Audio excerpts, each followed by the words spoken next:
నమస్కారం అధ్యక్ష. ఈ అవకాశం ఇచ్చినందుకు కృతజ్ఞతలు తెలియజేస్తున్నాను అధ్యక్ష. అసలు బీసీలకి సామాజిక న్యాయం అని గతంలో చాలామంది అధ్యక్షులు చెప్తూ ఉండడం మనం విన్నాము.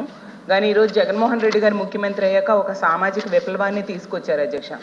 బీసీలకి ఇంతగా చట్టసభల్లో ప్రాధాన్యం ఇవ్వడం గతంలో మనం రాష్ట్రంలో ఏ ముఖ్యమంత్రి చేయలేదు అధ్యక్ష. ఈవెన్ దేశంలో కూడా ఏ ముఖ్యమంత్రులు చేయలేదు.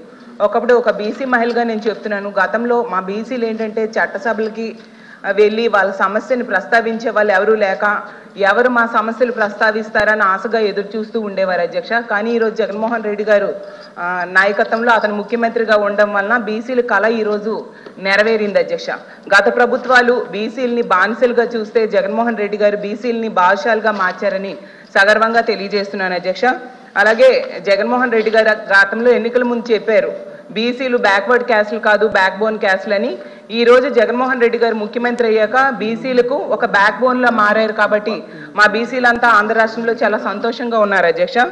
అలాగే జగన్మోహన్ రెడ్డి గారు ప్రభుత్వంలో జగన్ గారు సోషల్ ఇంజనీరింగ్కి సైంటిఫిక్ ఫార్ములా ఎలా ఉంటుందో, సోషల్ జస్టిస్కి స్పెల్లింగ్ ఎలా ఉంటుందో, సోషల్ రిఫార్మ్కి ఎబ్రివేషన్ ఎలా ఉంటుందో ఆ విధంగా పరిపాలన చేసి చూపిస్తున్నారు అధ్యక్ష. గత ప్రభుత్వంలో అసలు 139 కులాలు ఉన్నాయని కూడా తెలియని పరిస్థితి అధ్యక్ష. ఈరోజు 56 కార్పొరేషన్స్ ఏర్పాటు చేయడం, అలాగే 672 మందికి డైరెక్టర్స్ ఇవ్వడంతో బీసీలందరూ కూడా ఒక రాజ్యాధికార పదవుల్లో ఉండడం నిజంగా చాలా సంతోషం అధ్యక్ష.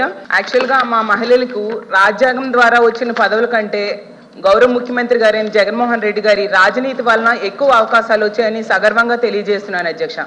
ఎందుకంటే 1993 నుంచి కూడా 33% మహిళలకి చట్టసభల్లో రిజర్వేషన్ కావాలి అని చెప్పి పార్లమెంట్లో ప్రతిసారి బిల్లు పెడుతూనే ఉన్నారు, కానీ అది అమలు కాలేదు. కానీ ఎటువంటి డిమాండ్స్ లేకుండా జగన్మోహన్ రెడ్డి గారు నామినేటెడ్ పోస్టులో నామినేటెడ్ వర్క్స్లో 50% వచ్చేట్టుగా చట్టం తేవడం నిజంగా మహిళలకి జగనన్న ముఖ్యమంత్రిగా ఉండడం ఒక అదృష్టంగా ఆంధ్ర రాష్ట్రంలో ఉన్న మహిళలందరూ భావిస్తూ ఉన్నారు అధ్యక్ష.